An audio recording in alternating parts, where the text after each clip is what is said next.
Disney Lucasfilm's Star Wars: The Last Jedi is nearing the $400 million mark Monday at the domestic box office in a dominant performance during the Christmas holiday. The Last Jedi took in an estimated $32 million Monday on Christmas Day at 4,232 North American sites. That's the second highest total ever on the day, trailing only 2015's Star Wars: The Force Awakens at $49.3 million and topping Rogue One, A Star Wars Story, from a year ago by at least $6 million. The Christmas Day performance will leave Star Wars: The Last Jedi with a $100 million plus Friday to Monday take on an 11-day domestic total of about $399 million, already the 28th highest of all time. Star Wars: The Force Awakens tops that list with $936.7 million and Rogue One, A Star Wars Story is in 7th place with $532.2 million. Star Wars: The Last Jedi took in $75.1 million in 55 international markets for the Friday to Sunday weekend and had totaled $380.3 million in international box office as of Dec.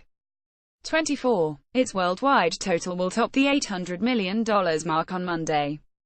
Sony's action comedy, Jumanji: Welcome to the Jungle, is leading the rest of the pack with an estimated $52 million at 3,765 North American sites for the Friday to Monday period and a 6-day total of around $69 million.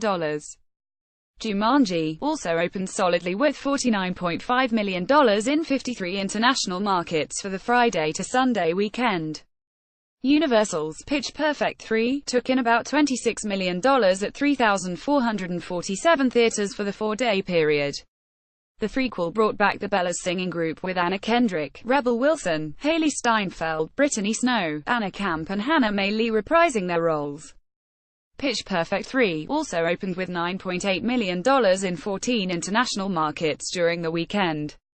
Hugh Jackman's The Greatest Showman, a musical take on circus founder P.T. Barnum, is projected to gross $14 million at 3,006 venues during Friday to Monday. The movie, produced by Chernin Entertainment, opened on Dec. 20 and is on track to take in about $18.6 million in its first 6 days. Paramount's Downsizing has debuted softly with $7.3 million at 2,558 theaters during its Friday to Monday launch. The studio paid $65 million for the near-future comedy in which Matt Damon decides to become 5 inches tall in order to live in luxury. Audiences gave the film an unimpressive C Cinema score. Downsizing finished in 7th place behind Fox's second weekend of Ferdinand with $9.7 million at 3,630 sites and Disney Pixar's 5th weekend of Coco with $7.4 million at 2,111 locations.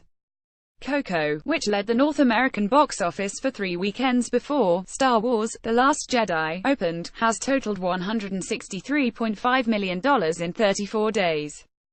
Focus Features' expanded run of World War II drama Darkest Hour came in 8th place with $5.4 million at 806 venues for the Friday to Sunday period.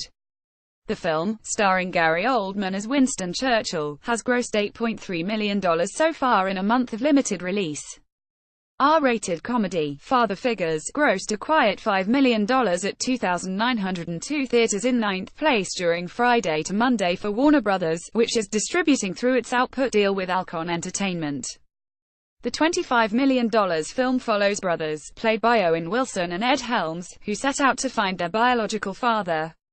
Fox Searchlight's expanded run of Guillermo del Toro's The Shape of Water followed in 10th with $4.3 million at 726 locations.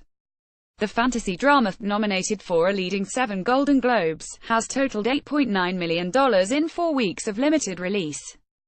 The Post, directed by Steven Spielberg and starring Tom Hanks and Meryl Streep, performed impressively in its platform release with $830,000 at 9 sites for Friday to Monday. The journalism drama, centered on the 1971 legal battle over publication of the Pentagon Papers, is playing at 3 venues in Los Angeles, 3 in New York City and 3 in the Washington, D.C. area. Fox will go wide with the journalism drama on January 12.